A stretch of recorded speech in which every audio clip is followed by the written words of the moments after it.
What's up, Cowboys Nation? Your boy Hoodie Kush here. Figured I'd pop in again. I'm going off the cuff on this one. You know what I'm saying? Let me see how many people come up in here, if any. You know what I'm saying? It ain't really about anybody else. It's about what I'm doing. You know what I'm saying? Just got some things I want to get off my chest. Find out why certain people saying certain shit when they don't know what they're talking about. Just going off the cuff. Talking about. See how many heads pop up in there, if any.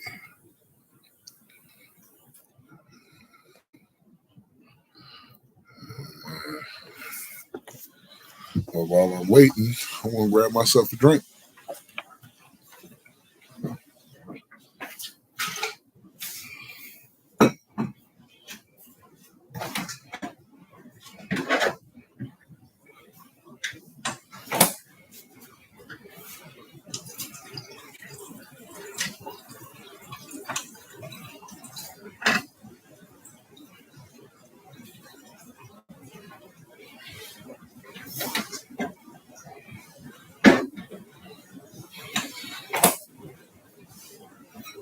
See who pop up in this drink. Sam.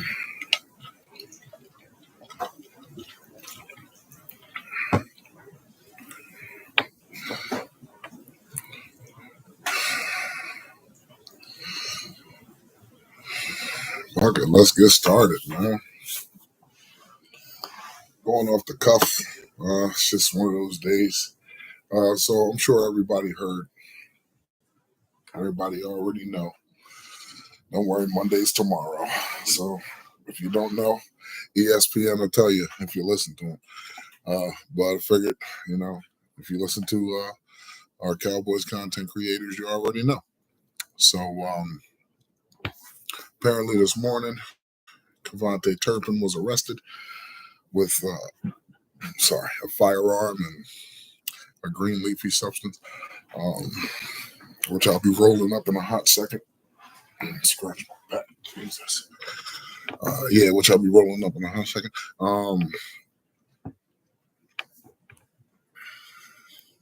Law said something today. Law said something that kind of stuck with me. And it's actually, once this happened, it already went into my mind. The things that Brian Schottenheimer said earlier this offseason after Shotty was hired. He made it a point to say, I have a way of disciplining my players. And everybody was saying, well, everything's all fine and dandy now. Off season, OTAs, everything's running smoothly.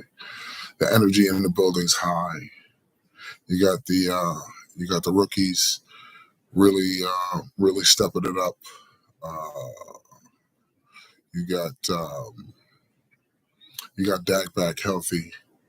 You traded for George Pickens. You're looking like you got a lot out of some of the picks that you made in the draft, and of course, questions at DT, questions at corner. You know what I'm saying? Me personally, I think it's more pressing questions at safety, and it's not like, oh, we need another safety. No, it's who should we have play safety? That's my question. I have my own theory about it, but I'll divulge that on a later date. So this morning, Cavante Turpin got arrested, and if you see the thumbnail, it'll tell you everything you need to know. I think it was like a month or two ago, if you watch that sort of thing. ESPN First Take. Stephen A. decided he wanted to come out and say, oh no, it was a couple months ago. In fact, Stephen A. decided he wanted to come out and say, well,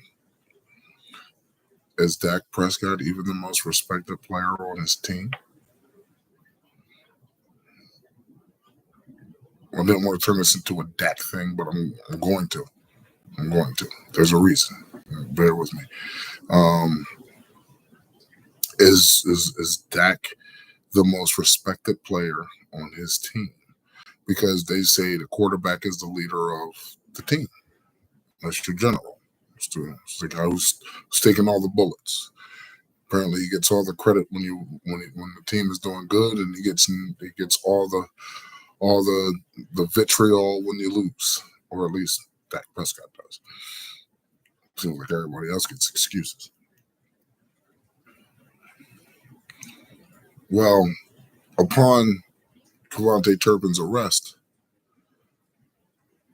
apparently, hence the thumbnail.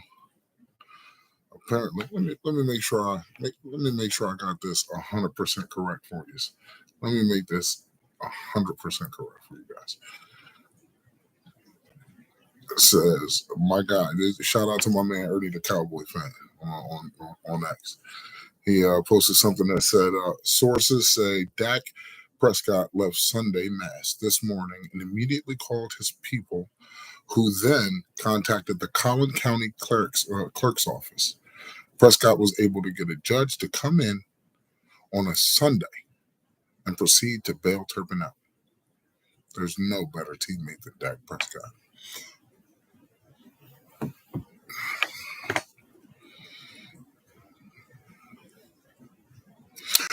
How much respect does that garner? To see that.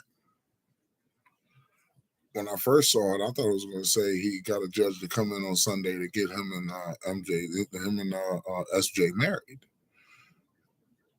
No. My man called the judge, called the clerk's office on a Sunday. On a Sunday. I'll say it again, on a Sunday. To get a judge to come in and sit in order to bail Devontae Turpin, your special teams ace, your gadget guy, your wide receiver 3 by committee appointee out of jail. But he's not respected. I'm trying to understand, why is it a man who won the Walter Payton Man of the Year award in 2022? In 2022, was runner-up for MVP in 2023. Horrible showing in 2024, the entire team. It's not even week 1 yet in 2025. But you say that this guy isn't respected, but then he goes out and does some shit like this. If that doesn't garner respect, I don't know what else does. You got Ninja Turtle looking dudes talk about the ball ass. He threw 15 interceptions, but his quarterback threw 15 interceptions the following year and nothing. You got PFF ranking this guy at 17th best quarterback in the league when his numbers suggest that he is nowhere near 17. he's definitely top 10. I say top 7, and he's not 7. Of course, they're like even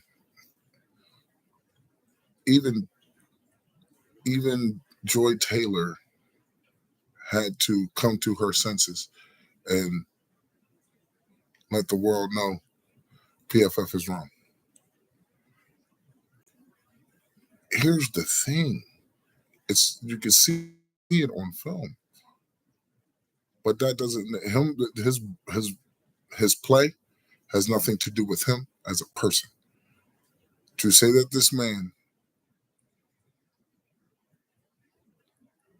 isn't respected by the men he leads, you're kidding yourself.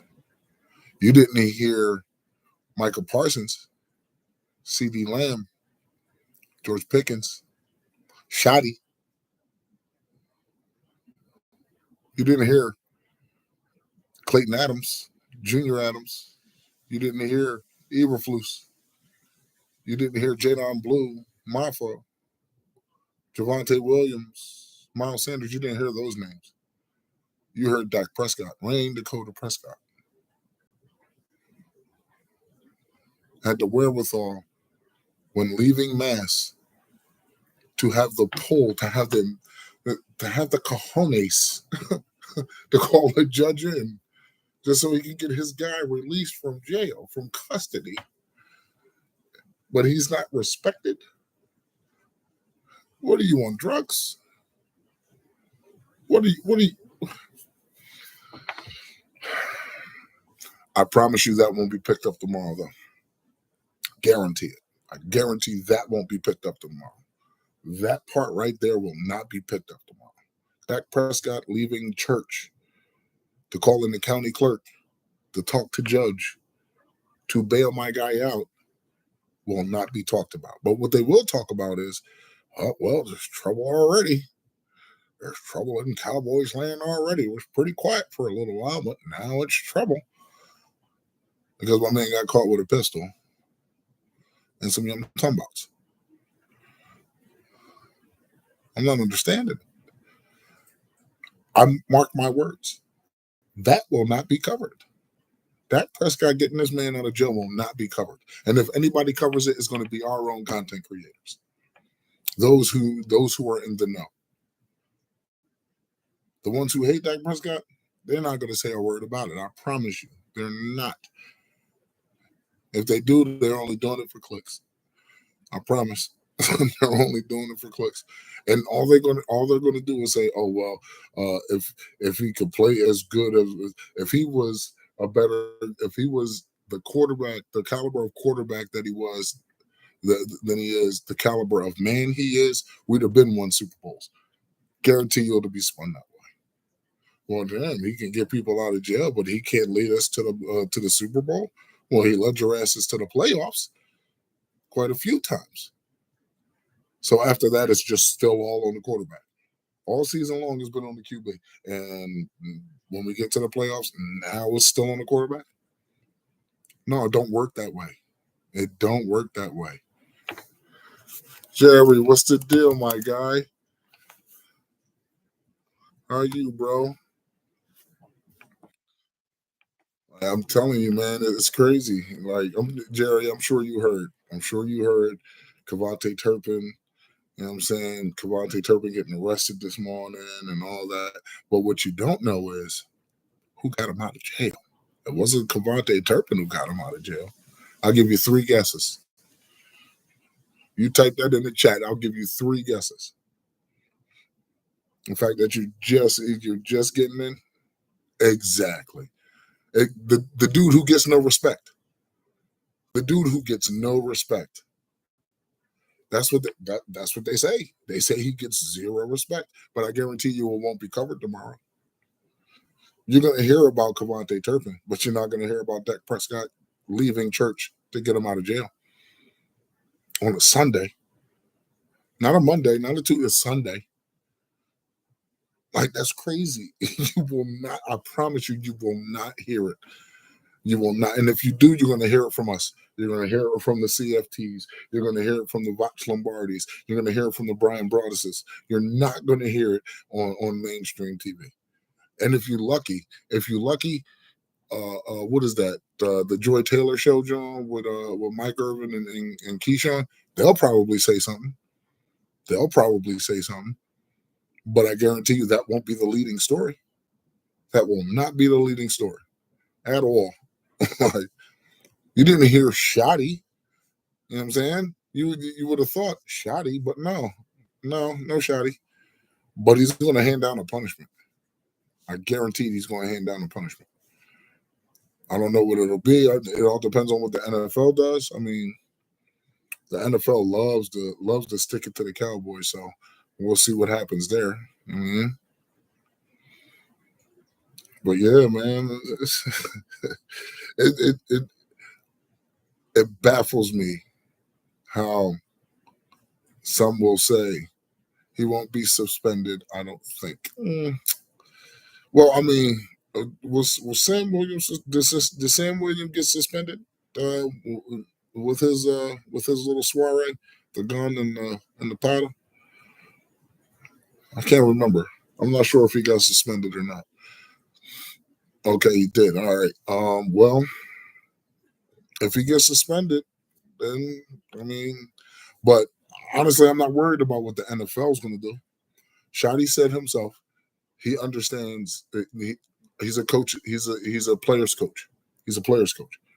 But at the same time, he can hand out punishments. So that's what I'm looking at. What will Shotty do? This is his first tenure as a head coach. He's trying to build something here. This happens. That Goins, what's goody, bro? He's trying to build something here. So what do? Do you suspend your best kick returner? Do you, as the head coach, hand down a punishment saying, all right, fine, you want to act like a dickhead outside the building? Then I'd rather handle this inside building. You won't be playing set amount of games, or you'll get limited touches set amount of, like I'm interested in how he's gonna handle this.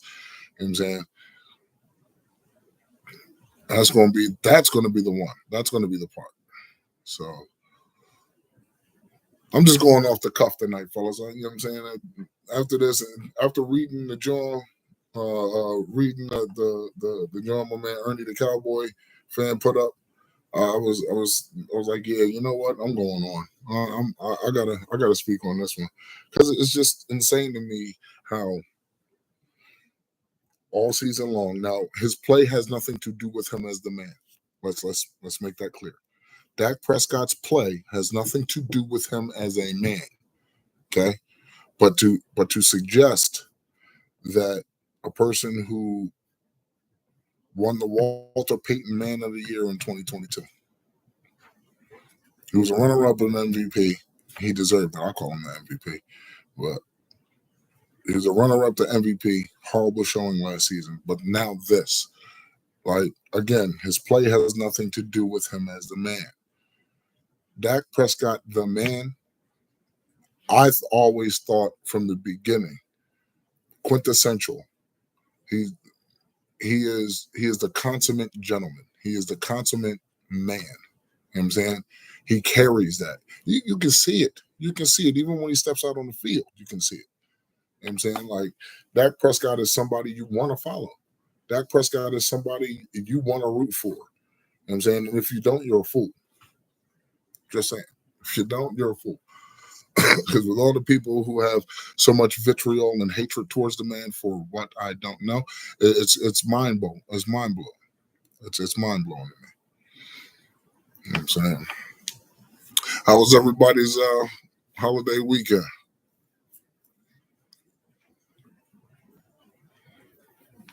I ain't really do much. Sat in the crib with the kids, man. I was with my brother. His birthday's on the 4th. So, you know, I usually try to do something with him every year. We went out, had a few drinks. He kicked my ass in some pool. But yeah, it was all together good time. It was all together good time. You know what I'm saying? So off the cuff tonight. Let's see. What else we talking about here? I kind of want to dive into the wide receiver room.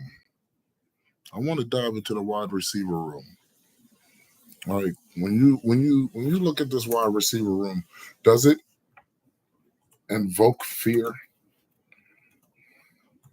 Do you think it invokes fear in other teams? Spartan G, what's goody, my man? I appreciate you being here, bro. I appreciate you being here. Turban just got unlucky. Most people in the same situation, just police never get them for it. Yeah, you're 100% right.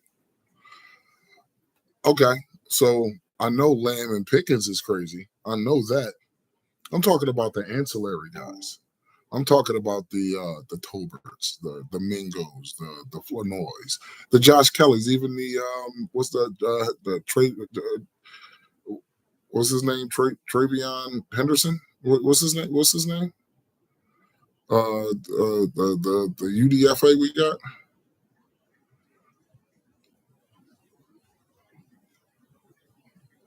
Trayshawn Holden. My apologies. Trayshawn Holden. You know, he just got baptized too, like a couple weeks ago. I mean, congrats to him. You know what I'm saying? Giving himself to God. You know what I mean? Letting him walk with him. I think that's dope. I think that's dope. But yeah, even him. I mean, like shit, Turpin. Like I'm looking at it as a wide receiver 3 by committee. Okay, like I think each one of these guys have something unique to bring to the table. You know what I'm saying? I think. Oh shit, I'm on the wrong show. I personally think that Mingo and Flournoy are essentially the same player. It's weird. They're size wise, build wise. I think Mingo is probably a little heavier than him, but I look at them both as an X receiver. You know what I'm saying? Can they play in the Z? We'll see. I think. I mean, looking. All right. Exactly. I don't think they fear him. I don't think they fear Tolbert. I don't think they do. Because, like, you can't be a bum and be in the NFL. I'm going to tell you that right now. You can't be a bum and be in the NFL. You know what I'm saying? But when you get here, when you get to the NFL, are you able to, if you don't have that dog in you coming in, can you establish that dog? Can you develop that dog? For him, I don't think you can. I don't think you can develop that dog in Jalen Tolbert. He just plays a little too soft for me. He does. Now, I'll admit, like he's high pointed some catches. Like he's not afraid. He's not afraid to go up. He's not afraid to bang. But he just looking at his play, looking at his style of play, it's just real soft. You know what I'm saying? Like there's no grit to it. There's no what's going on, Angie? How you doing, sweetheart? It's good to see you. It's good to see you. There's no real pop to his game. You know what I'm saying? Like George Pickens, CeeDee Lamb, for the past couple of years was a slender guy. You know what I'm saying? He was bulking up. He started to bulk up from last year or the year before. You know what I'm saying? But you saw that dog in CD. You saw that dog in George Pickens. You know what I'm saying? And it's just like you don't really see it with Jalen Tolbert. You really don't. I think you can. I think Jonathan Mingo has that dog in him. Look, let's be honest. This dude cooked the number 1 wide receiver or the number 1 quarterback for the Eagles, right? And he, according to the general consensus of the NFL, Quinyon Mitchell was supposed to be him. But we saw this dude cook this ball easily with bad quarterback play. You know what I'm saying? yeah. It's Tolbert. Heard that. We back on that one. We back on that one, Angie. And that's the thing about it. This is year 4. This is year 4 for Turpin. You know what I'm saying? This is year 3 for Mingo. Year 2. All right, Jerry, I love you. I do. Here's my issue. Okay, so let me say this. We can want what we want because we're the fans. You know what I'm saying? And Jerry can say, hey, I would love to bring Amari Cooper back. I would love to bring him back. Let's bring him in for a cup of tea. Here's X amount of dollars. How about you come back? The question is, does Amari Cooper want to be here? You know what I'm saying? Does Amari want to be here? See, That's what we forget. I think it was Dre Greenlaw. Dre Greenlaw this year, this offseason. We put in a bid for him. We put in a bid for him. He didn't want to come here. He didn't want to come to Dallas. That's what we have to understand. And that's the thing. That's the thing about it. Like, I mean, when we had Amari the first time, the story was Jerry didn't want to pay $20 million to a receiver.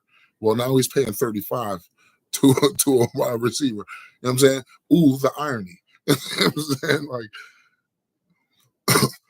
so if I was Amari Cooper, I mean, and he said it, like, honestly, I love playing for the Cowboys. It was a childhood dream. You know what I'm saying? It was a childhood dream of his. He played for the Cowboys. They didn't win. It is what it is. I think he did. He took a pay cut with. In fact, I don't even think Cleveland was paying him $20 million or anything over it. He probably got around that mark, but I don't think he got. Now, if you're talking about Buffalo, yeah, he definitely took a pay cut there. He took a nice pay cut there. You gotta think, like, do these guys want to come to Dallas? If they don't want to come to Dallas, there's nothing we as fans can do. We can sit here and blame the front office all we want. You know what I'm saying? Like, now, if you're going to blame the front office for Amari not wanting to come back, fair, 100% fair. You can blame the front office for that one. Hell yeah. If you want to blame the front office for bringing back Zeke when we knew he wasn't the Zeke that he was before, fair. There's certain things you could blame the front office for, but then there's certain things you gotta look at with a realistic eye. You know what I'm saying? I would love to have a Devontae Adams. I would have loved to have OBJ when we were trying to get him. The question is, did they want to come here? Maybe some of the things that we had as far as the front office is concerned, maybe some of the things that we had in place for them to be here, they didn't want. It takes two to tango. Jerry and Steven move. I'm not sure what's the catch to play for the Cowboys. What's the catch? I mean, don't get me wrong. Playing for the Cowboys, ask Marcus Spears.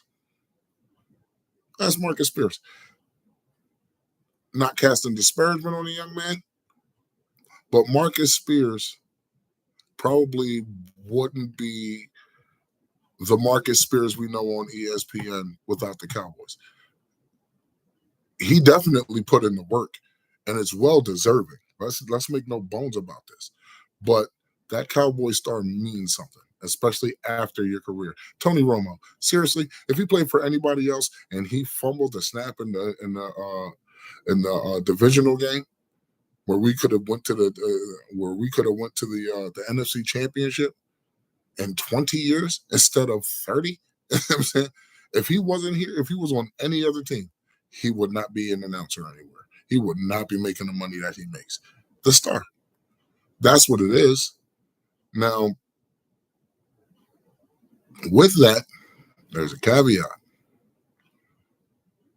You have to, if you're gonna come play for the star, that means there's things that you're gonna have to give up in order to play for the star. Some of it might be money. Some of it might be playing time, because it's very political over here in Cowboys realm. It's very political, or at least it was under the last regime. I don't see the politics playing a part in this one. You see that, my point exactly, Angie. To sit here and play with the money of two of your best players is asinine. To play with Dak's money is asinine. Exactly. Now Romo will go, bruh. Romo is not. Did Romo have great moments? Yeah. One of my greatest moments watching Tony Romo play was when they played the Denver Broncos and him and Peyton Manning went for a shootout. I think we lost like 56-53. It was a crazy game. Like they were just going back and forth. You know what I'm saying? That was it. Tony Romo is now remembered for mishandling the snap of a kick that could have sent us to the NFC Championship. That's what Tony is known for. He's not known for anything else. Maybe his commentary now, but if it's sort of like Tony Romo to me is looked at. He was all right. I'll say this: Tony was a product of the team that was around him. Did he make magic? Yes, he did. But Tony Romo was a product of the team that was around him. Let's make this clear. Zeke was never meant for that. Tony would have probably played 18 years here if it wasn't for I wouldn't rewatch that crap. Like if it wasn't for his back, his sternum, his collarbone, and if it wasn't for those things, Tony probably would have played 18 years here. Zeke was never for Dak. He was never supposed to be for Dak. Okay, let's make this clear. Okay, the injuries cost Tony to leave. The injuries in Dak Prescott cost him to leave. But Tony Romo was a product of the team he was around. Was he? Fine, I'll do it. This might be sacrilegious. Tony Romo was Carson Wentz, a better version of Carson Wentz. That's what Tony Romo was. A product of the team that was around him. Let's get that clear. Okay. Dak created the wide receivers we saw. Well, some of them don't even have a job now, but he was the product of wide receivers we saw move on and flourish. The Dalton Schultz of the world. You don't hear much about him now. You know what I'm saying? The cornerback game. Yep. The comeback game. Yep. 5 interceptions. Yeah. Yeah.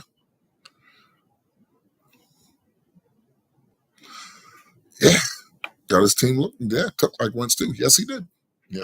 He got us cooked. Yes, he did. We won and lost by Tony Romo. I can't say the same for Dak. Under Tony Romo, we were not consistently in the playoffs. In fact, under Tony Romo, we were a pretty bad team. Like, if we didn't have Dez, we would have been super dog water. If we didn't have Jason Witten, we would have been trash truck juice. Real talk. Let's be honest here. We were not good under Tony Romo. We were not. Under Dak, we are consistently in the playoffs. Exactly. And that's the point about it, Jack Kesterson. That's the point about it. That is the point about it. When they say, like, I talked to my brother, he's an Eagles fan, and he says the same thing.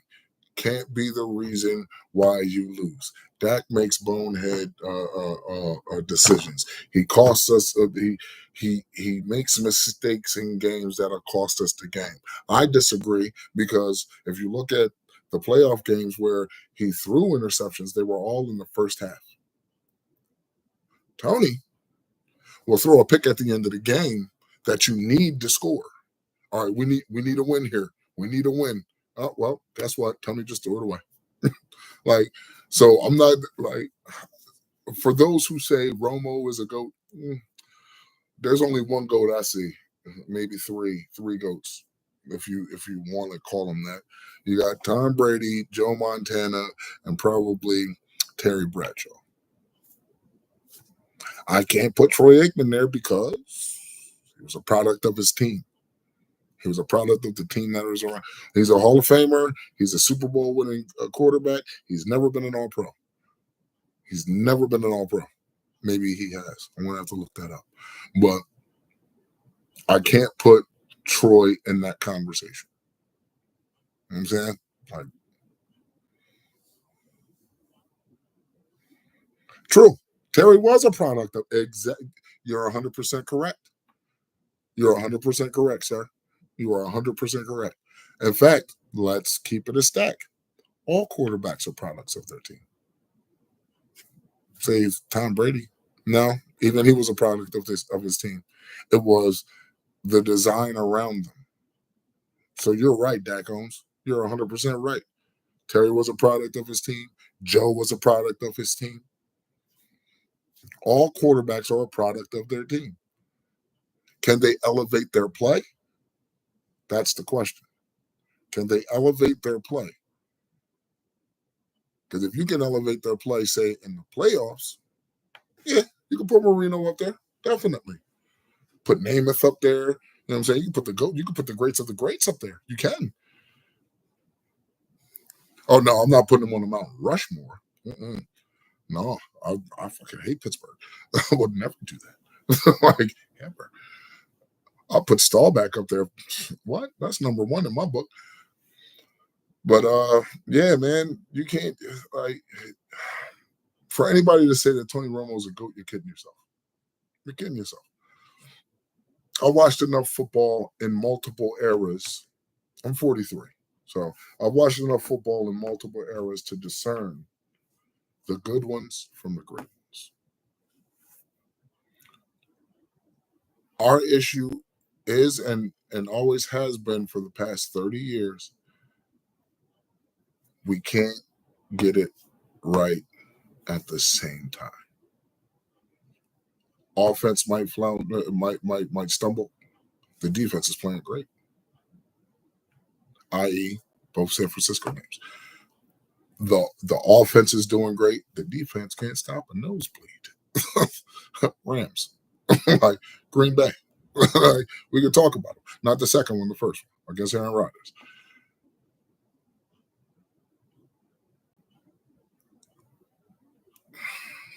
Good play caller. All right, all right. I'd hire him as a quarterbacks coach for a year. You know what I'm saying? I'd hire him for a quarterbacks coach for a year. I'd do that. I'll probably I'd do that. He for an undrafted free agent to do the things that he's done, you can speak highly of. Did it get us any closer to a Super Bowl? No, no. I mean, Christ's sakes, we had Drew Bledsoe. He went through a Super Bowl. Couldn't do shit with the Cowboys. Like, we had the worst of the worst. We had the worst of the worst quarterbacks in between Super Bowl and Dak Prescott, or even Tony Romo. Before like in between Super Bowl and Tony Romo, we had the worst quarterback play. We had the worst quarterback play. Quincy Carter, Alex Wright, Drew Henson. What? Like who? John Kitna, Vinny Testaverde. I'm saying that Drew Bledsoe was super wash. Oh, oh, oh, that's that. Oh, I don't know. I'll probably go Witten because he had that dog. He had that dog, and I think he can develop the dog in players. So I'll probably go Witten. I'll probably go Witten. If you had a gun to my head, yeah, I'm taking Witten. I'm not taking Tony. No, no. I'd probably hire him as a quarterbacks coach. That's about it. But I mean, Witten, he can get that dog out your players. So I think, Witten would be the wiser choice. That crap they were talking about earlier this year, the head coaching Jason Witten for your head coach. Come on, calm down. He ain't even got that much coaching experience. He's coaching his sons in a high school level. Relax. No, no. Unless Witten comes to the NFL ranks as like an assistant of some sort, then no. You know what I'm saying? Because I don't think I understand nepotism is real. I understand that, but I don't in this game. But like, all right, let me ask you this, Andy. Do you really think Jerry going to be allowed for the next 10? Yeah, yeah. I would take Witten. I would take Witten over Tony Romo as an offensive coach. Yeah, Tony does know those things, but you got to remember. You got to remember something. Jason Witten ran him. Jason Witten knows him as well. Jason Witten was old Mr. Reliable. what, 12 years, 13 years. You know what I'm saying? Like with the Cowboys, like he was Mr. Reliable for a very long time. For a very long time. I think he still holds records as tight ends as a Cowboy.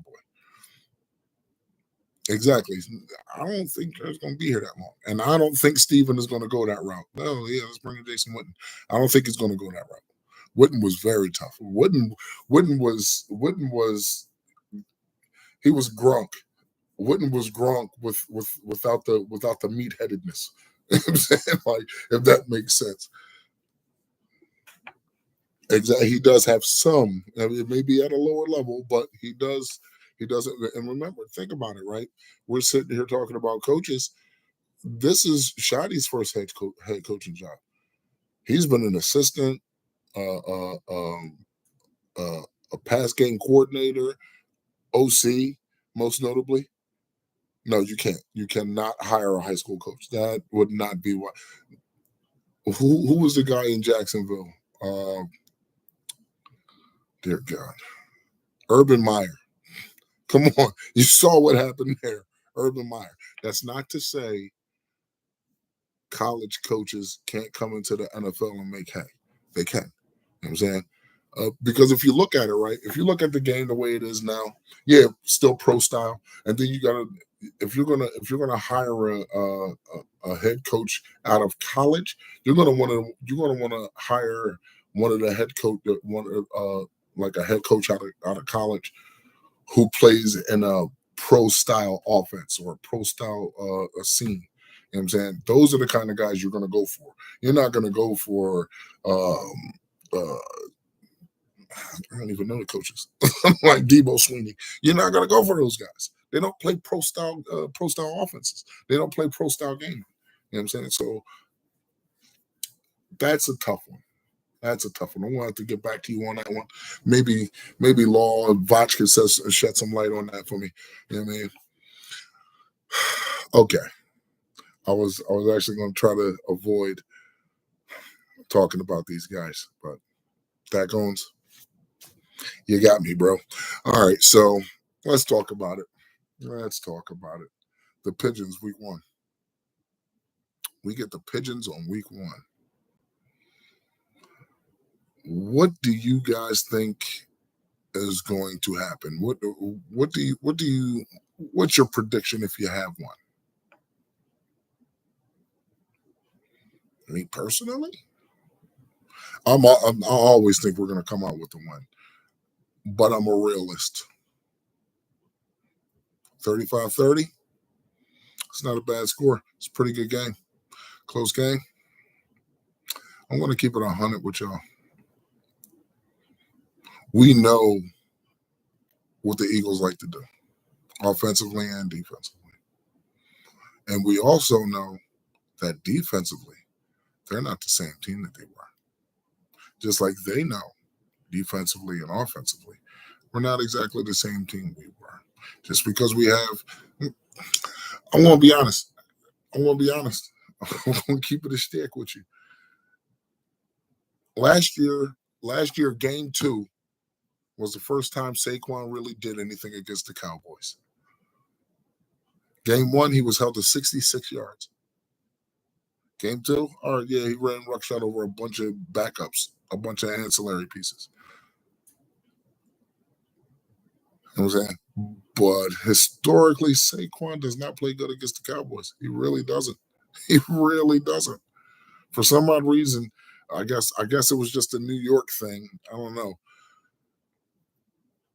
He did. He did, and not not poo pooing on the defense that we had last season because he did do a good job for to still win 7 games and be competitive in most of them. I'm not talking about the Saints and the Detroit Lions. You know what I'm saying? I'm not talking about those guys. I'm talking about the other teams that we played and were very competitive against.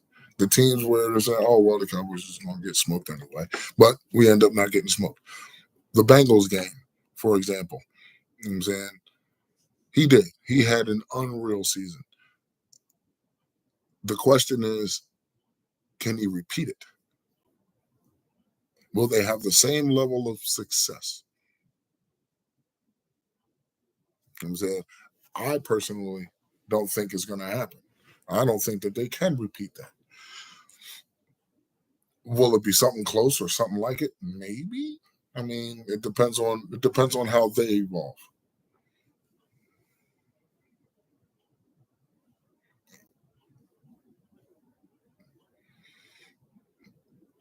You just said it for me, Angie. Thank you. Thank you.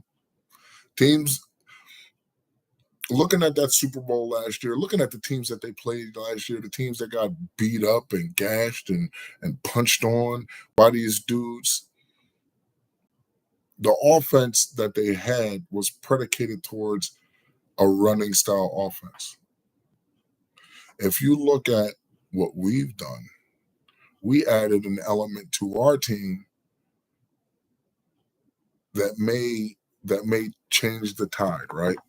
So last year we were limited in the run in the we were limited in the linebacker room, very limited.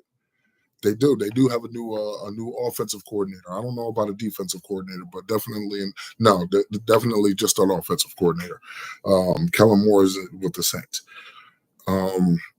We added an element of size and speed. These dudes are different.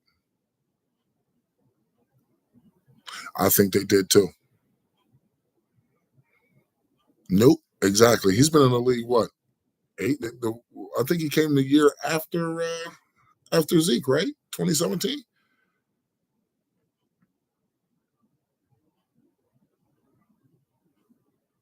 Yeah, exactly. So he's been in the league 8 years now. You know what I'm saying? Like, and, man, we all know the average running back life is 3 to 4 years. If you can make it 8, if you could be a Derrick Henry and go 10, that's awesome. That's awesome. But he's a freak. He's different. You know what I'm saying? No normal running back lasts that long. Even a Saquon. Saquon look like we can say what we want. Oh, come on. Jerry better stay where the fuck he at. Sorry. Like, stop, bro. That's not happening. He's a Charger. Let him stay. You know what? He is going to bring him back for one game. For one game. When the Chargers come to Dallas, that's the game we're going to bring him back for. One game. Then we're going to send their ass packing. We're going to send them packing like normally we send them packing at their own home. You know what I'm saying? So I'm not worried about Zeke. Like these run backs, man. Am I confident in the running back room? That's the question. Watching some film, do I? This is where the hopium comes in. No, he ain't with the Chargers no more. Fuck him. Um, that's a question. I don't know. He's probably in Cleveland. I don't. That's where players go to die. Um, do I believe in our running back room? So you got Phil Maffa, Jadon Blue, Javonte Williams, Miles Sanders. Do we hope that we get the Miles Sanders of Philadelphia? Do we hope that we get Javonte Williams at least 90% what he was before the injury? Do we hope we catch lightning in a bottle with Jadon Blue? Do we hope Phil Maffa turns out to be that bruising back that I think he can be? Yeah, we all hope that. We all hope that. What do I think is going to happen?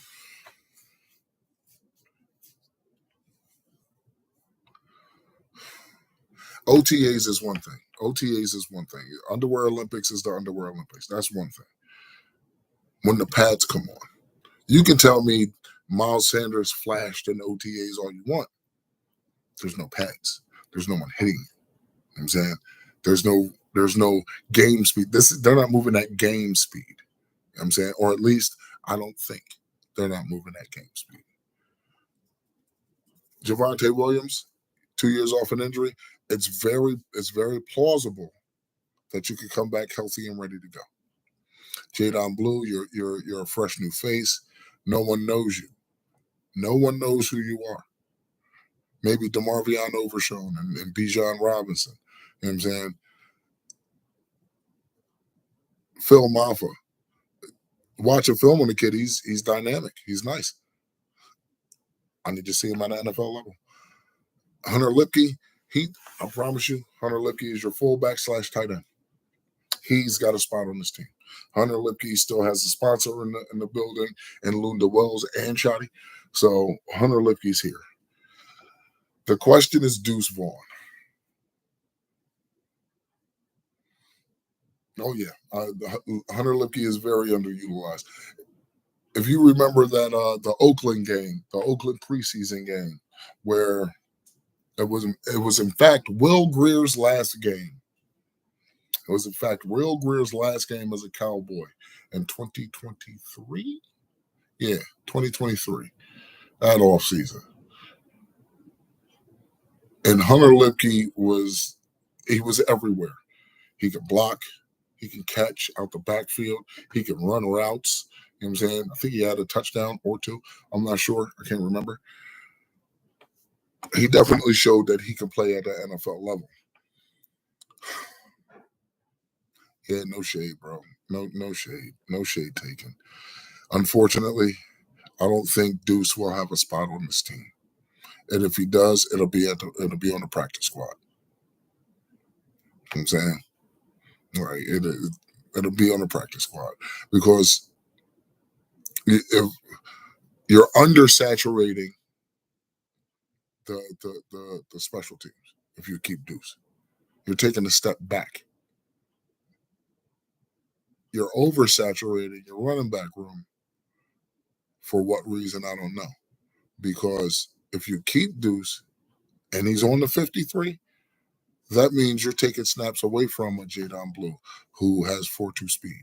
You're taking away from a Phil Maffa who can actually beast up the middle and hit them edges hard and pass block. You're taking snaps away from Javonte Williams, who also has those abilities as a Maffa. You're taking away snaps from Miles Sanders, who in his own right, when he was at the top of his game before Carolina, was a very, very good back. So, I mean, and I am, it's a shame. The Malik Davis thing, man, but I'm still pissed off about 2022 no use of Malik Davis. CJ the original, what's the deal, my guy? And yeah, Hunter definitely, he needs more snaps. He needs more snaps. Like, say what you want, man, but seeing Mingo play last season and the limited time that he had to play because of the lack of conviction of your coaching staff, who obviously didn't know shit. I really think that kid has an opportunity. I think that kid has a golden opportunity in this offense to make some hay, especially as a wide receiver 3. Because if the Eagles wide receiver 1 couldn't handle him, the hell you think his wide receiver, the cornerback 3 is going to do? The corner 3 ain't going to do shit against the Jonathan Mingo. You know what I'm saying? Well, and that goes into the conviction, right? So let's take it back to 2022. Let's take it back to 2022. I'm Team Mingo over Toburn any day, all day. You know what I'm saying? But let's take it back to 2022. We're going to get into the conviction, okay? The conviction portion. What I mean by being convicted in something, I'm not talking about criminal. I'm talking about in the game and the things that you do.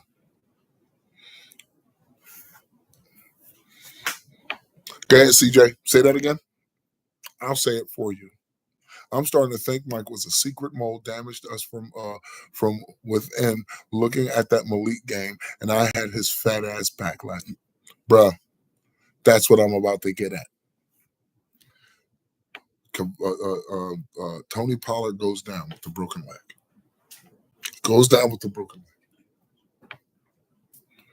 We stopped running the ball. Apparently, this dude was in the hot seat or whatever for having a tiff with one of the coaches. Fuck that. We want to win the Super Bowl. We have a golden chance. We're down 19-12. So that means we can get down the field. We could get down the field, score, tie it up, go to overtime, and let the chips fall anyway. If you'd have took it to overtime, I would have been fine with it. I would have been fine. I wouldn't even be talking like this. But now I am. So instead of taking more pressure off your quarterback and your wide receivers and your line, because Tony Pollard was having a day, you choose to force your quarterback to throw more. I think Dak threw 45 times, 45 to 47 times that game. You force your quarterback to do more.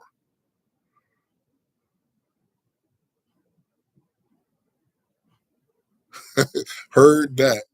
Exactly. Don't nobody care about how you feel about this player because you had a tiff with him. Don't nobody care about that shit. We trying to win a Super Bowl. Put him in. Let's get to work. Let's get to work. If you'd have took it to overtime and we lost, I'm fine with it. I'm fine with it because at least I know you were convicted and you were convicted in the style of play that you wanted to do, that you wanted to implement. But you didn't. Let's fast forward to 2023. There was no conviction anywhere on that team. Anywhere on that team in 2023 in that playoff game. None. None whatsoever. The only people who were convicted and the things that they did was your quarterback one after the first quarter and your tight end. Because Jake Ferguson scored like 3 touchdowns that game. You know what I'm saying? Your defense, your defensive play caller. You can tell he was just like, whatever, go out there and run whatever. Bruh, we watched Gilly. Crazy is an understatement. Crazy is an understatement. Bruh, we watched Stephon Gilmore, who was literally one of the best corners we had all season, get used and abused by Romeo Doubs. Used and abused by Romeo Doubs. And Romeo Doubs ain't no A.J. Brown. And we saw what Gilly can do to A.J. Brown.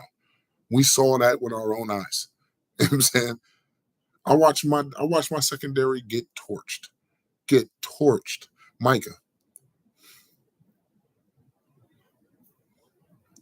Exactly. Micah couldn't. The job of a head coach, the job of your coaching staff, is to prepare your team to go out and run a scheme that could thwart the offense. And that means putting your best players in the best possible positions to make an impact on the game. By leaving Michael where he was in that Green Bay game and that San Francisco game and the other San Francisco game, by leaving Michael where he was,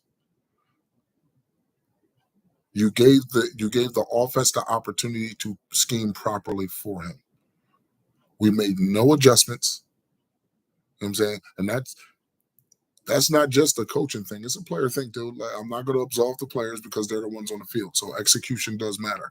But even with said execution, hopefully, like I'm of the mindset, 2 teams, right?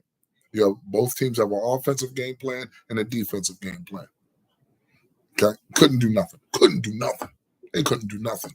But we couldn't do shit either. You know what I'm saying? We couldn't do nothing either. It was 19-12. We lost the first one, 23-17, 23-16, something like that. You know what I'm saying? Like, you have to be able to make adjustments within the game. And if you're not making said adjustments, the team with the better scheme, the better game plan implemented is going to win. It goes around the board, bro. It goes around the board. It goes right around the board. Hence why you saw the next season when we 40 burgered the Giants. What was the first thing? What was the first thing that sparked the 40 burger? Trayvon hit Saquon, caused the ball to fumble. or pop up in the air, it's considered an interception. You know what I'm saying? It's considered an interception. Why was Gilly on Kittle? Because Donovan Wilson can't cover. That's why. That's why. Okay? Because Donovan Wilson cannot cover. He can't. He can hit hard. He can play the run. The dude, like the Detroit game when him and Jordan Lewis both got an interception, that was just happenstance for Donovan Wilson. He has his moments, but he cannot cover. Gallimore. What? They had Gallimore? Oh, man. You're right. Hooker can't either. And that's why I say that's why I said in the beginning, there's questions for me. My questions are in that corner. My questions are at safety. That's where my questions are. My questions are at the safety spot.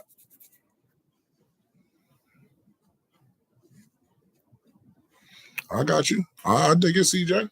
I dig it. Spit them facts for me, bruh. Gallimore was ass. He went to the Rams. Bruh. And unless you're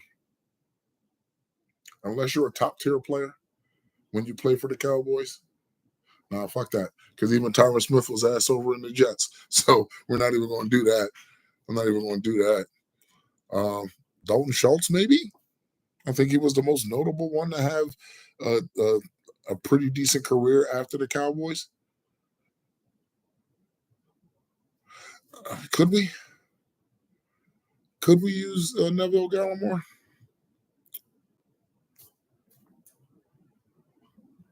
Hey, look, man. No matter what, at the end of the day, like I'm just here to watch and see, man. I'm going to reserve any critiquing until week 2. Week 2, that's when the critiques start.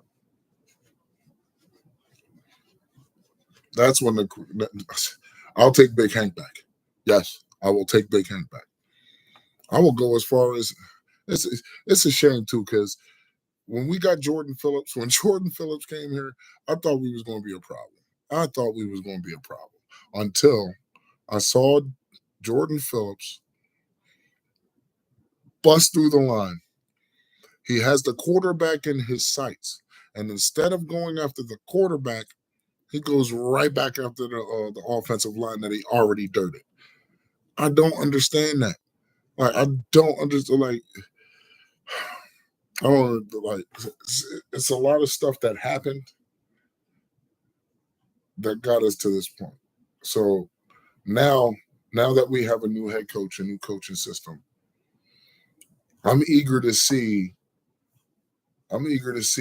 how this team responds to it. I'm eager to see what this team can actually do. We've seen he was doing something. He was doing something. We've seen what Shotty can do when he was with Seattle. Russell got an MVP.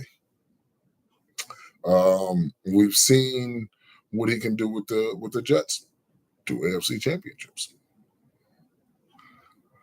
I kind of like Linval Joseph as well, but he's definitely up there in age. How about all right? So DJ Reader, I mean, DJ Reader's definitely high on the list, I guess, for a lot of people. Me personally, I kind of want to stay away from the names. Get somebody, if you're going to bring in somebody. All right, so if you look at the offensive line, right, and since we're talking about names, all right, if you're looking at the offensive line, who the fuck is Ronald Jones? Nobody knew who Ronald Jones was. Nobody. But I watched some film. When I hear these names come up that we get, I immediately watch film. It's the only thing that don't lie in football. Film. Okay? When I watched Ronald Jones, I saw a bulldozer. I saw a wall. So that let me know. So that let me know that we have the depth. Because that's what most of these pieces are. Save a few. Save a few. Somebody brought up Jack Sanborn earlier. I don't think he's depth at all. I think he's a bona fide starter. I think him, and that's the crazy part. I think him and Kenneth Murray are bona fide starters. It's just where. I would have Sanborn as my mic, and my strong side linebacker would be Kenneth Murray. And of course, Maris Leofau stays on the field. That's my guy until Overshown comes back. Then do with it as you wish. You know what I'm saying? All I know is when Overshown comes back, he's got to play. He's got to play. You know what I'm saying? Overshown deserves meaningful tick when he comes back.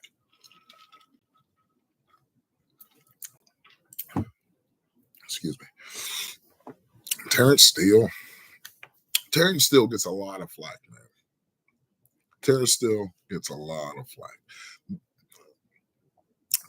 Both sides were getting murdered. Both sides.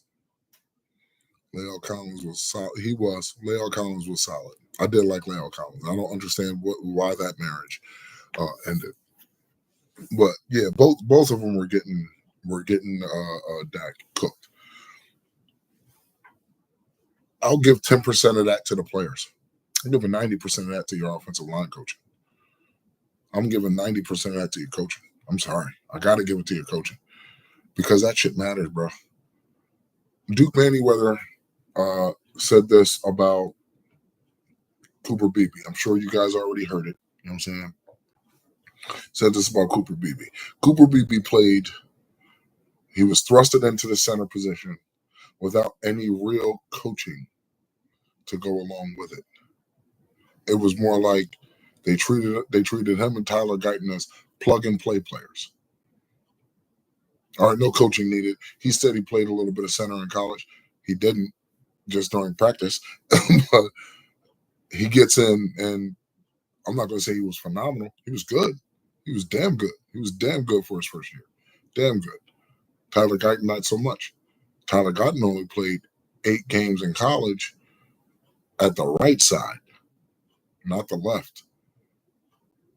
Anybody who thought that Tyler Guyton was supposed to walk in here and man, he stayed a year too long. Zach stayed a year too long. You know what I'm saying? I want all dogs too. I do. I would love to take this shit back to the 90s. I would love that. That would bring me so much joy. But unfortunately, it don't work that way. You know what I'm saying? Like, and that's the thing. When your quarterback is letting you know you fucking up, yeah, you fucking up. You know what I'm saying? Like Tyler Guyton, to ask that man to beat Tyron Smith in a matter of months, you're out of your fucking mind. There's only one Tyron Smith. One Tyron Smith. One. There was only one Zach Martin. One. But I will say this. Brock Hoffman came in and showed his ass.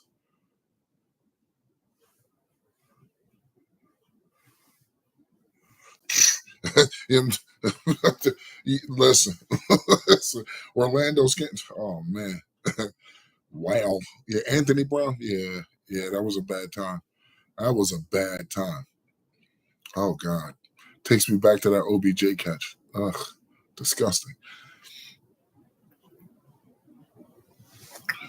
We should have kept if indeed we were taking Tyler Guyton and we didn't move on from Tyron Smith. That would have been better for Tyler Guyton. That would have been better for him. Carr was horrible. Carr was fucking horrible. He had his moments, but he was horrible. He was Andrew Booth. Yeah. Carr was Andrew Booth. Just saying.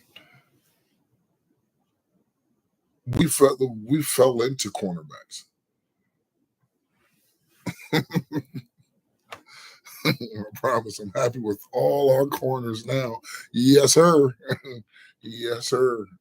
Real talk. Like, because think about it, we stumbled on to Deron Bland. He was a 5th-round pick. Like, he was not projected to be this good. And from year one, he came in making noise. Last season, he was out for 10, 12 games. I'm saying wasn't much he can do, but he made some noise in the time that he played. He did. When we got Trayvon in the 2nd round, yeah, we kind of knew what we were getting, just not to that extent.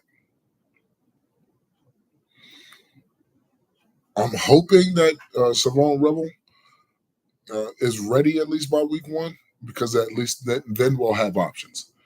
I don't know why we haven't yet given Israel Mukuamu more time on the field, but that speaks to the lack of conviction of your defensive staff. Because, every coordinator has their style of play, the things that they like to do. You know what I'm saying? And some people may not fit that mold. Some people just may not fit it.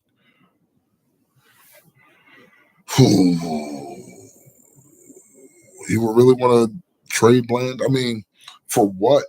Who do we know? What corner out there could give us the same production that Bland did?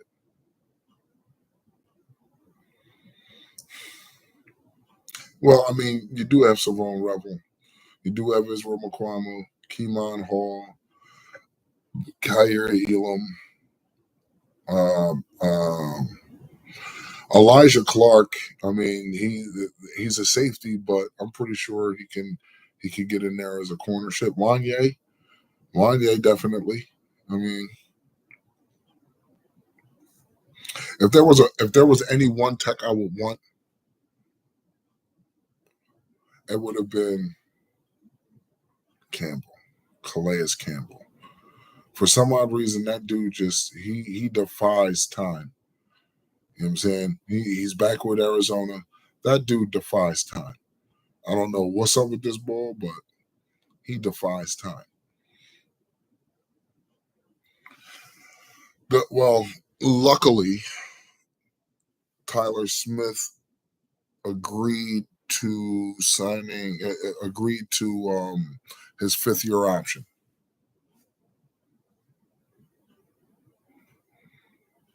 Well, no, I mean, we have more than 8 DBs, but I get what you're saying, CJ. I get what you're saying. Yeah, this is Diggs' last year, so hopefully he comes back, and if he comes back even 85% of what he was before he got injured, we're good, and I would sign him back immediately. And that's the thing. Like, if he comes back looking like Trayvon of old, and Deron Bland comes back like he never walked out the building, like he never got injured, that'll be hard that's hard to do. I mean, luckily you stumbled onto a Savon Rebel, you know what I'm saying, because he was projected to go number 1. He was projected to go in the 1st round. The injury is what held him back, and even just to get him in the 3rd is a steal. The question is, will he be everything we hope when he plays?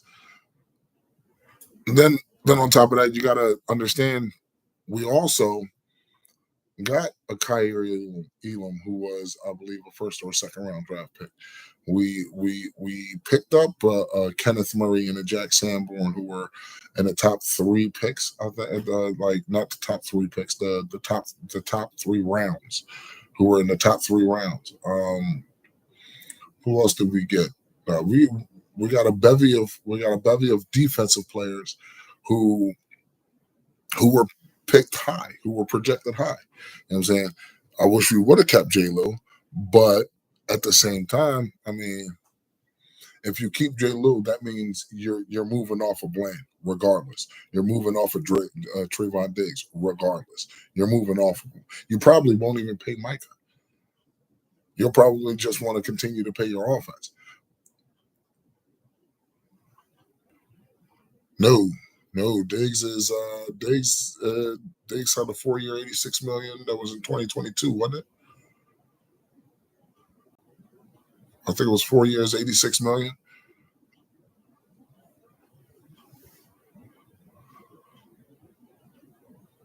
True. Don't you worry.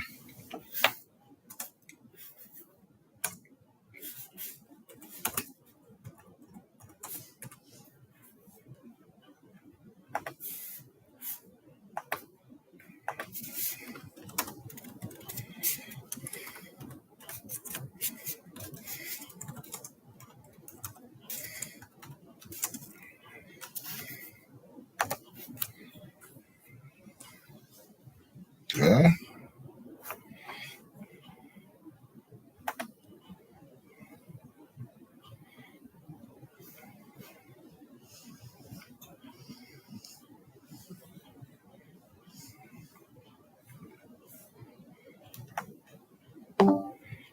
5 years, 96. Yep, you're right. 5 years. Okay. It was 5 years, not 4. All righty. I stand corrected. I stand corrected, but I believe they can still move off of his contract. Yeah, I think they still can move off of his contract at some point within the next year. Because if I'm looking at it right, his 2025 cap hit is 14.25.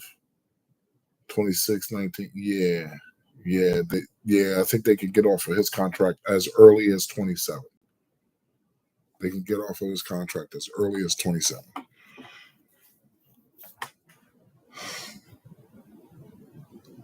Heard that. I agree, and that's the double-edged sword. Again, luckily you got a Savone Rebel. You know what I'm saying? So once the time comes for you to move on from someone, you do have a viable starter in Savone Rebel. I don't see why not. I mean, but you got to understand there's also a Kyrie Elam who was a first or second round draft pick. And again, Underwear Olympics, he was flashing there too. No pads are on. We don't know. You know what I'm saying? We don't know. We're just going off of speculation at this point. You know what I'm saying? I don't know, man. I don't know, bro. I don't think I want to trade Bland. I don't think I do. You know what I'm saying? Like now, if because I think he's coming up on a contract year. I think this is his contract year. He's a 5th round pick. Yeah, I think this is his contract year. If he goes out and balls out, we ain't gonna have the bread for him. Yes, listen, we agree on a lot of things, Jerry. We agree on a lot of things. This one vehemently, we agree on that. Okay, after what I saw Malik Neighbors do today, young man. Okay, first game, first play, bro. No, no, I can't. It's sad because the dude who lost us the Cincinnati game got a pick off. Granted, garbage time. Got a pick in that same New York game that Andrew Booth got toasted in. You know what I'm saying? Like, he got toasted from the beginning. It was just a bad time from there. I think immediately his confidence was shaken. You know what I'm saying? To let a rookie just roast you like that? Like, wow, you were a second round pick. That's the crazy. You were a second round pick. Andrew Booth was a second round pick for Minnesota. I think the year before, the year or the year before that, he was a second round pick, and he got toasted. And that, I mean,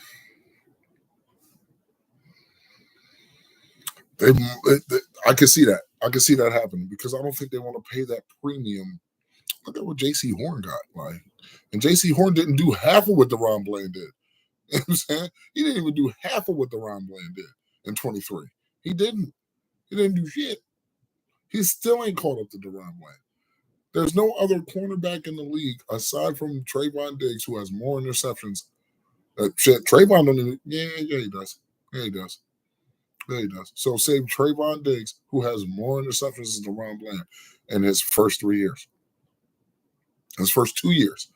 His first 2 years, he has 14 with 6 pick sixes. Yeah. And you saw the type of money they got. Right. He's gonna want 30. He's gonna want 30, especially if he comes out and balls crazy this year. Like it's a time now. Not saying it's not doable. Yeah, I can agree. He might be, yeah, he might be hands down the worst Cowboy. He might be. That was sickening to see, and then to continuously put him out there, like, true. If you pay Micah, you'll probably recoup about 15 to 18 more $1 million. So instead of losing out, you'll gain that, and then you'll be at 53, 51 million. You know what I'm saying, and then you can go ahead and pay a DeRon Bland. You can go ahead and pay a Tyler Smith. You know what I'm saying? Get ahead of it. But I'm not a capologist. I don't know any of that stuff. All I do is watch the game and commentate on it. That's all I do. You know what I'm saying? I'm just looking forward to it, y'all. I'm just really looking forward to it. I think it's going to be a pretty good season.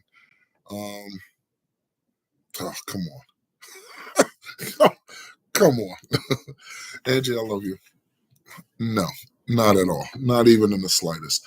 I don't even think he makes the team, unfortunately. And he has a sponsor in the room. 2 of them. Eberflus, Shotty. They both were at Indy. They both were at Indy together. Yeah, you did. Yeah, you did. You got me. You got me. All right. No, I'm sorry. All right. And it's a shame. If it wasn't for George Pickens, I would have a different answer. If it wasn't for George Pickens, I'd have a different answer. George Pickens fucked it up for a lot of these dudes. Because remember, they were looking at Jalen Tolbert as a number 2. Now he's a 3 by committee. Paris Campbell, I don't think. Well, I know for a fact Jalen Brooks ain't making this team. I know for a fact he's not making this team. Shit, I think Josh Kelly beats him out, and Josh Kelly gets on the practice squad. I appreciate you, bro. Thank you. I appreciate you, bro. Yeah, yeah, he is. Yeah, he is. All right. I have zero faith in Brooks. I have zero faith in Brooks. He might be able to get it on a different team, different play style, but I don't think this is the team for him. Same thing with Paris Campbell, and that's unfortunate because, when we got him before the whole George Pickens thing, it was looking up, but everybody was like, the outsiders, the naysayers, oh, y'all picked up Philly trash. I was like, listen here, I'm not going to say the Bulls trash. Look at what he had to play behind. He had to play behind A.J. Brown, Smitty, Dotson, Goddard. He was, in essence, because let's think about it, right? The first option is, for Philadelphia, the first option is Saquon. The second option, Jalen. The third option, AJ. Fourth, Smitty. Fifth, Goddard. He would have been the 6th or 7th option. Yeah, no. I somewhat agree with you, Jerry. I agree with you. I mean, depending on what type of punishment is handed down, that's when you'll know whether Holden gets a spot. Now, he might get a spot by default because of this, just to see what he can do as far as special teams. Because honestly, that's how these guys are going to have to. That's how the Flournoys, the Holdens, and the Josh Kellys are going to have to make their hay, They're going to have to play special teams. And if you can't play special teams, you're asked out. I don't know, man. I don't know. It pains me to say it, but I hope he does. I hope he does get a punishment, not from the NFL, but from the team, from your head coach. Because if Shotty is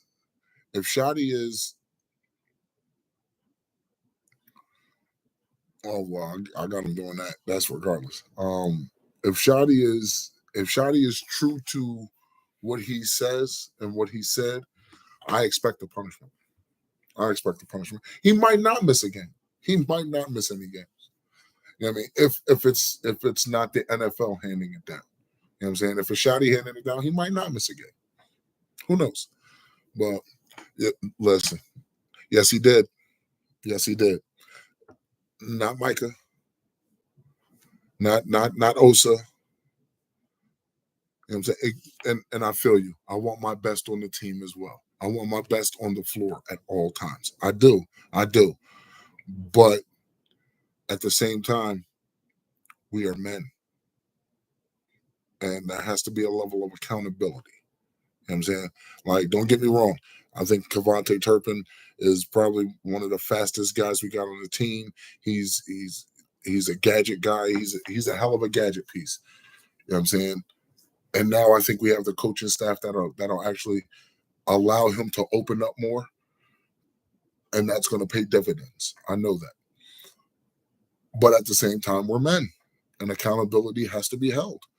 If you're going to hold if you're going to hold this team to a standard that you want to set, you know what I'm saying? If you want to hold this team to a certain standard, it has to start there. You can be cool with them all you want. He said it himself. As cool as I am with these guys, I need them to know that I actually give a shit. So if I got to hand down a punishment, I'm going to hand down a punishment. If I got to reprimand my guys, I will reprimand them. And I hope he holds true to that. If he does, then he's going to earn more. He's going to garner more respect from the team. You know what I'm saying? Like, all right, it truly doesn't. You heard him when he said, he was like, yeah, I made these guys move. He's like, it doesn't matter. Whatever they wanted didn't matter. It's not about them. You know what I'm saying? I wanted them to move. So that's what I did. So if that's the kind of coach he is, I expect something. I expect something from Shotty. It may not be something harsh like, oh, you're going to miss 1, 2, 3 games. No. If it is, then so be it. You know what I mean? Then damn, my man's standing on business. He really has it out to set the tone. You know what I'm saying? If it's something more lenient, all right, cool. You know what I'm saying? Like, you ain't gonna miss no game. Cool, we got our best on the field. We're gonna be rocking. But I just want him to establish his culture now, especially with something like this. Because remember, like we've all heard it. We've heard it from the 3-letter and 4-letter networks. We've heard it from some of our own fan base. You know what I'm saying? Oh yeah, everything's all good now. JVB boy, what's the deal, my guy? I'm glad you made it. Like, well, the Cowboys, everything's all peaches and cream. Clarence Hill. Everything's all peaches and cream, and guys really enjoying being around each other, and ping pong and competition. But what is he going to do when the rubber meets the road? What is he going to do when ish gets hard? Well, here's your first litmus test. Here's your first litmus test. Your first litmus test is handing down a punishment to a star player who got himself into some trouble. Now, we all know Jerry could easily sweep this shit under the rug. That's what's probably 9 times out of 10. You know what I'm saying? Why was he pulled over first? Okay, well, I don't know exactly why he was pulled over, but if you're illegally carrying a firearm and you're in a state that doesn't allow, green leafy substances, it's not legal, then it's valid. You know what I'm saying? It's valid. So can't I'm not gonna hold the young man's I'm not gonna sit here and hold his hand. I mean, we grown. You're 28 years old, which means accountability is everything. I mean, was it profiling? I don't know. I don't know if there was anything nefarious on the officer's part. You know what I'm saying? But for me and where I'm sitting at, I mean, I'll just say this: I've done my time. The things that I've done, I stood on that. Did my time. Anything I didn't do, we fighting that. You know what I'm saying? It is strange that he got pulled over, but maybe it was speeding. Maybe it was reckless driving of some sort. I know they hit him with a DUI. You know what I'm saying? Uh,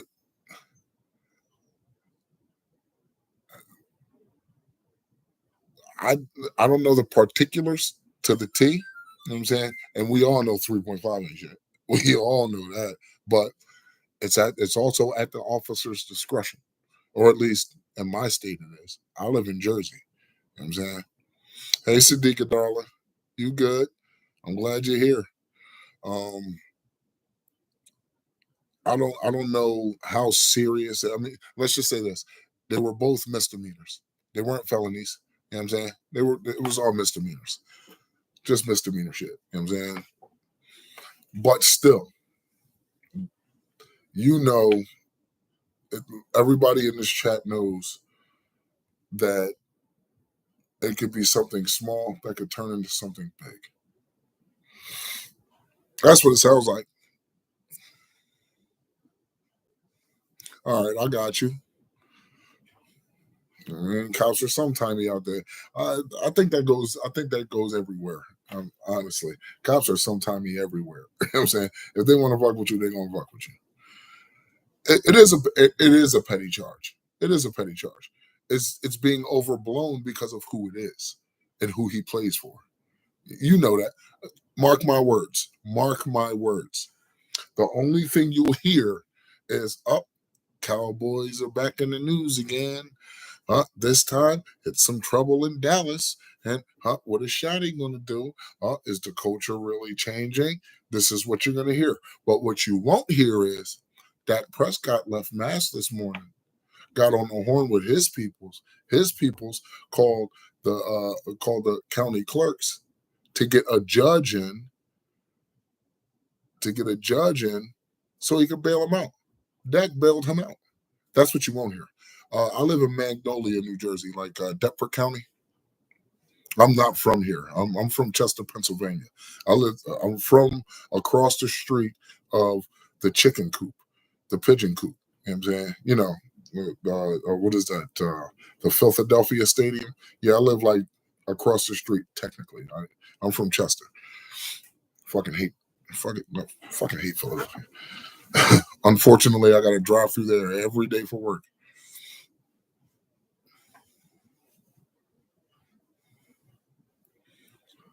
Well, I'm going to be okay, Newark. Yes, yes, ma'am, I am in South Jersey.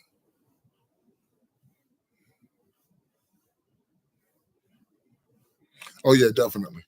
Listen, we could be hot garbage and we still in the damn news. Like real talk.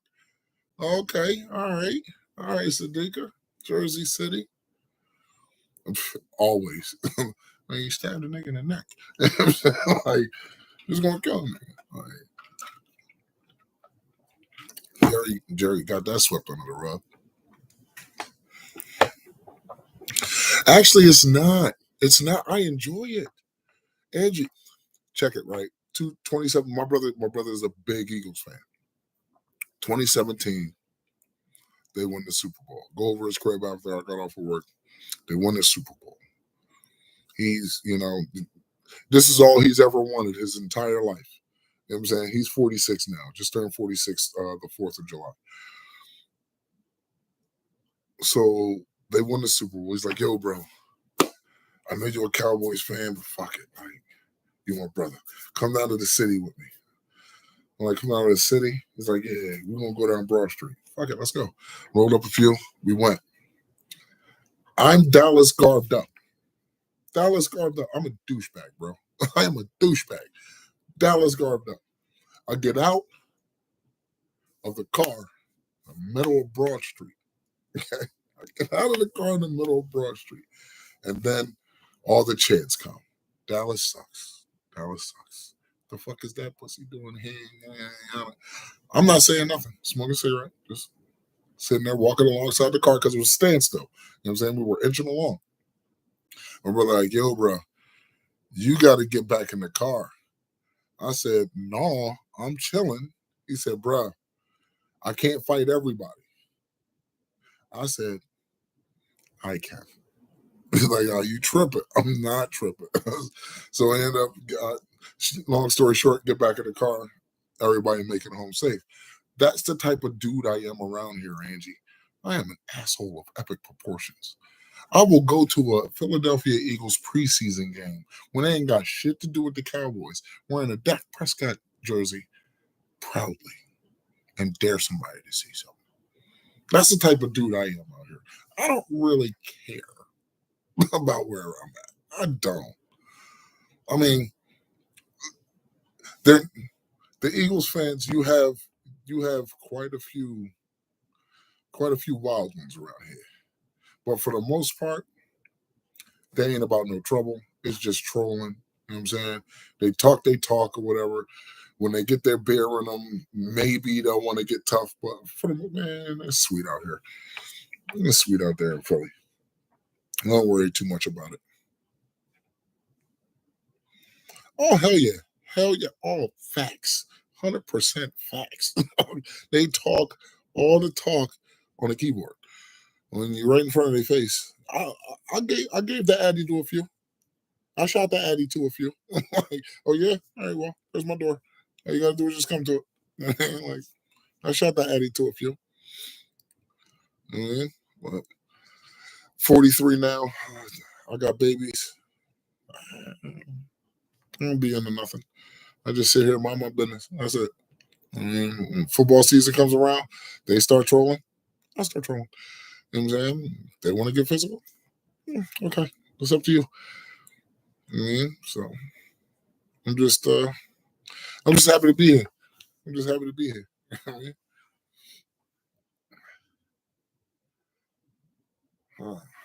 Let me see. The tight end room. Oh, of course. Here's the bad part, right? Here's the bad part.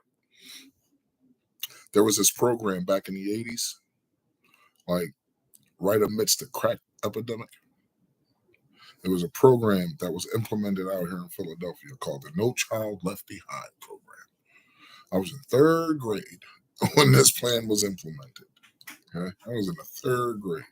So what that plan implements is, even if your child has failed the grade that he was in, yeah, exactly. That now you know why they can't spell. They'll still move them up. But the only difference is they won't be taking third or fourth or fifth grade classes, you know what I'm saying, depending on which grade they fail. They'll still be taking that previous year's level classes, you know what I'm saying, level teaching. I never got held back. I passed with flying colors all the time. Like, I'm not from Philadelphia. I could spell. It's not hard. Like, it's not hard to spell Eagles. Like, it's probably one of the easiest words in the dictionary. I don't even know where Bergen Ave is. I just moved out here last August, so me, the lady and the family making a new home. You know what I'm saying? Making a new home elsewhere. Got kind of tired of Pennsylvania. There was nothing out there. You know what I'm saying? Like, the only thing I was out there for was family and work. And I don't live too far from my family. You know, I got one brother who lives in Bethlehem, Pennsylvania. That's the Eagles fan. And I have one who lives in West Philly. So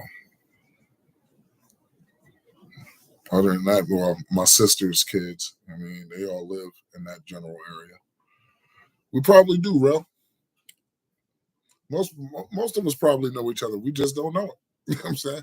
Well, except for the ones in you know what I mean? Heard that. Especially the ones in Texas. I definitely don't know y'all, but I know y'all now. And I'm happy I do. I'm glad I got to. I'm glad I got to do this, man. I'm glad I decided to do this. You guys made it easy. The support that I'm getting is bar none. I couldn't ask for a better fan base to be a part of. I wanted to make this channel, man, because I have a voice. I figured, fuck it, why don't I use it? You know what I'm saying? Oh shit, Holly from out here. Hallelujah from out here. Oh shit. See, you never know. You never know who you know. You know what I'm saying? Like, you never know. You know what I'm saying? I hope to do this a lot more. Nah, damn hope. I'm going to do this a lot more. Something I really want to take serious. Um, I appreciate you, Angie. Thank you. Sadiqa gave me the push. Law gave me the push. CFT, Vach, even Tuck. You know what I'm saying? All right, so I am currently out of work until September. I am home on paternity leave. You know what I'm saying? So I'm on home on paternity leave for at least the next 2 months. So yes, indeed, and I appreciate it. I thoroughly appreciate it. You know what I'm saying? So I'm taking this next 2 months to finish my backyard. You know, house is already, the inside of the house is situated. Cool. I got to finish my backyard before the end of the summer. Want to do something there. No. I ain't pregnant. I get some pregnant. But I'm done. The baby factory is closed. I got 6. I'm done. You hear me? I am done. Then my next project after I'm done with my backyard, I appreciate you, bro. Yeah, try my best, man. Try my best. I got to get I want to build a studio in my basement. So, build my nice little studio, cowboy man cave, all that. So that way I can give you all the proper studio experience. And not just for you guys, for me. You know what I'm saying? Yeah. I got a few things coming around the corner. Got to talk to a few people this week. Talk to a few people this week. Get some stuff set up. I'm not 100% adept to all this yet. I'm still learning. I'm learning as I go. So hopefully within the next coming weeks, the production will be better. Staying on task of content will be better. I kind of like going off the cuff though. I kind of like going off the cuff. It's actually refreshing because it's like it's like we're really having a dialogue. You know what I'm saying? And I kind of like that. I kind of like that. But I understand structure has to be had somewhere. You know what I'm saying? So yeah, I got some things coming up, and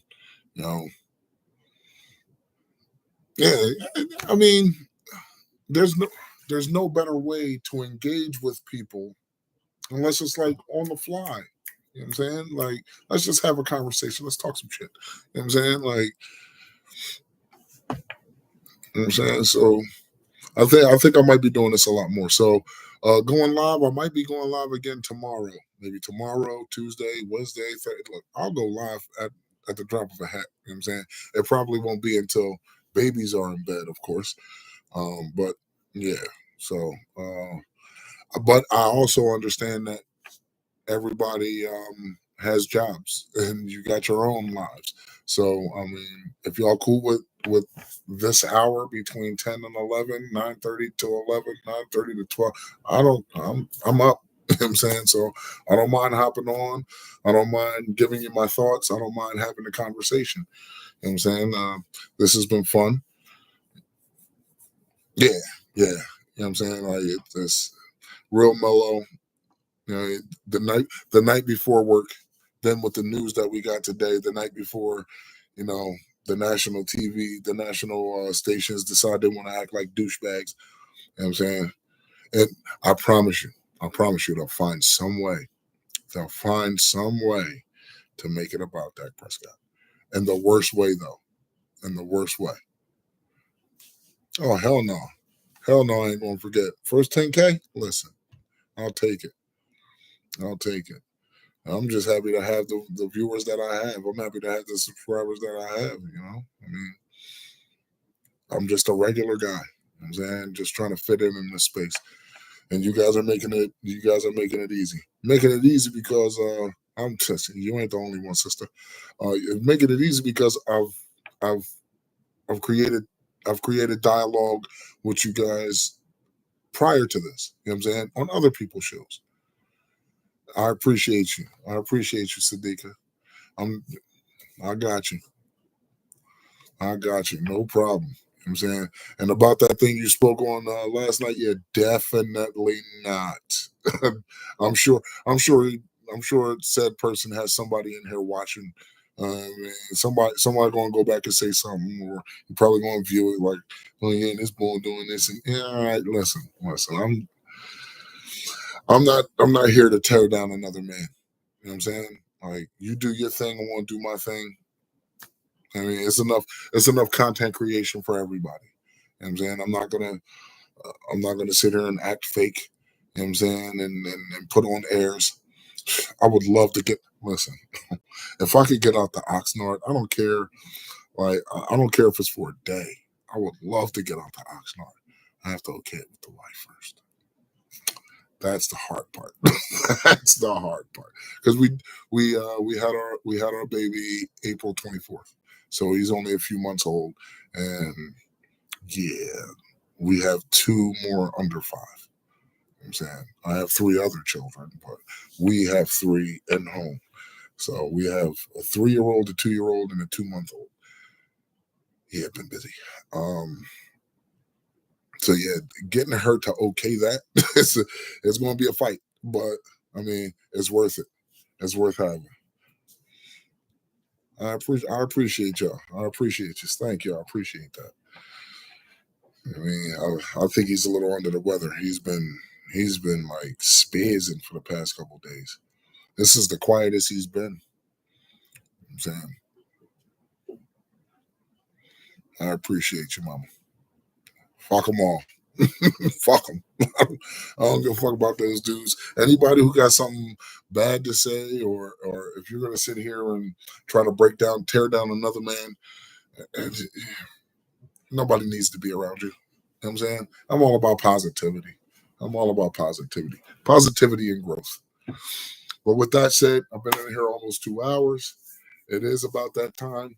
And I'm pretty sure you guys have the things that you like to do, your nightly rituals, and pretty sure you guys want to get to bed soon. So with that being said, I will call it a night, and I'll be back on tomorrow. I think I'll be back on around like 9:30, 10 o'clock. You know what I'm saying? I'll be back on 9:30, 10 o'clock. So I want everybody to enjoy your night. If y'all driving, JV, get home safely, my man. Sadiqa, Angie, Rel, what's my man's name again? Mr. Kirsterson. Yeah. Jerry Kesterson. You know what I mean? Y'all make me want to keep doing this. Like, real shit. I mean, not just listening to the law and all that, but you guys, the viewers. I mean, y'all make it worth it. So I definitely want to keep this going. And yeah, I'll be seeing y'all tomorrow. You know what I'm saying? So everybody, have a good night. It's the Basement Boys, Hoodie Kush. Have a good one.